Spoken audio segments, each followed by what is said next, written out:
Welcome back, everybody! In the previous video, we have covered the steps you need to make when submitting your article to different law reviews.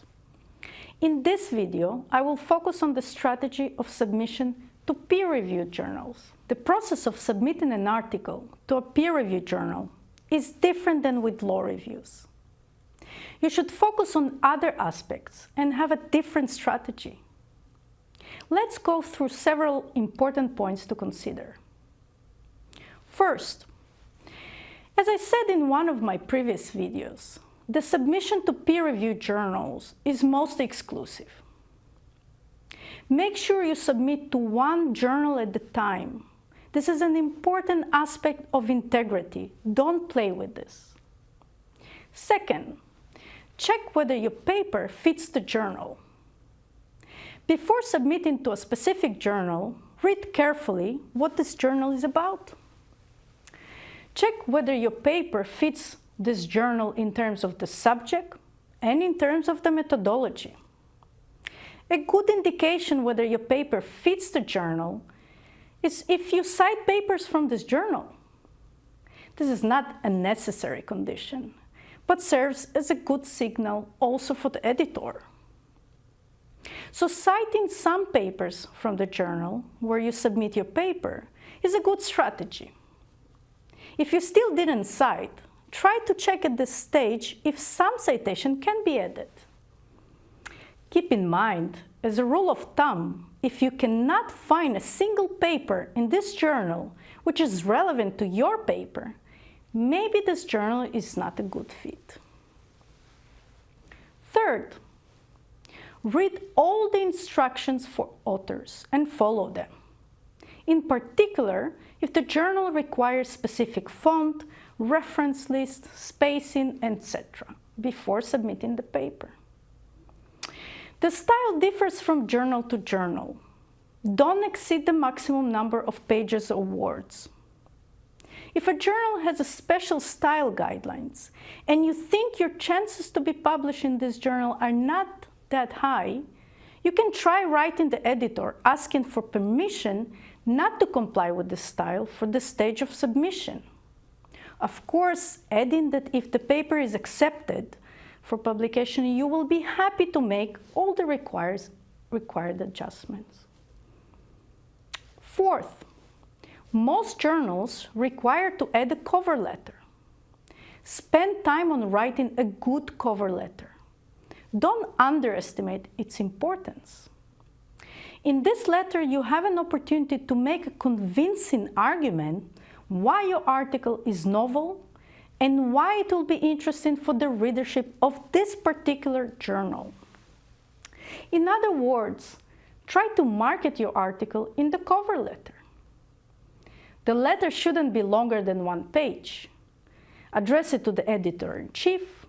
Show your specific interest in this journal and not that you picked the journal randomly. This letter, of course, will not guarantee a publication, but it cannot harm. Fifth, the same as with law reviews, some of the journals are open access and some are not.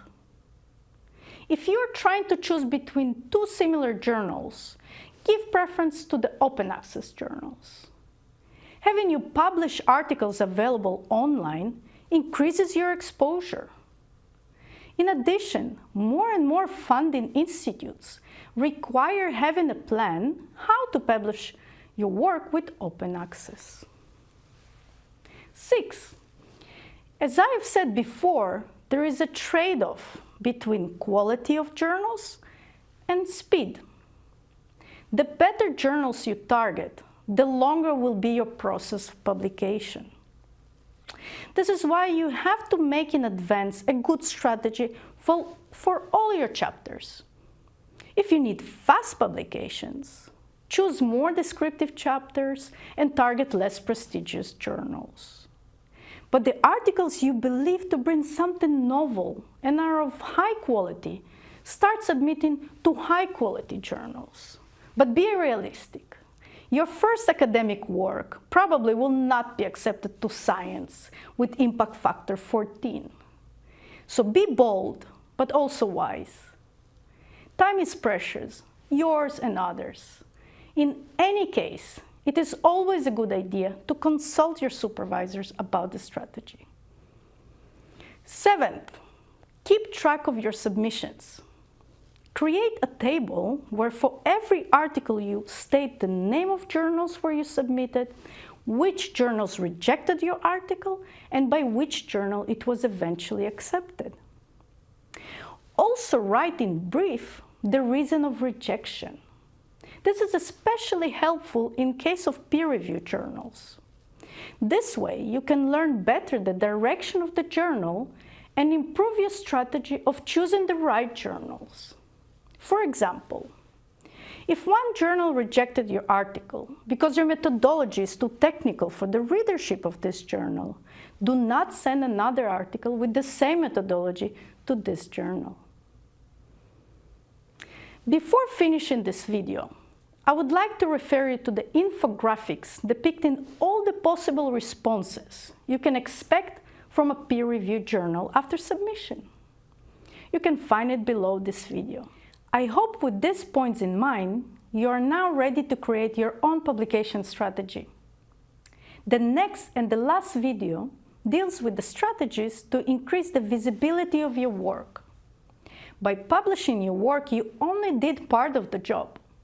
Now you need to make sure people will actually read it and hopefully cite it. See you next time!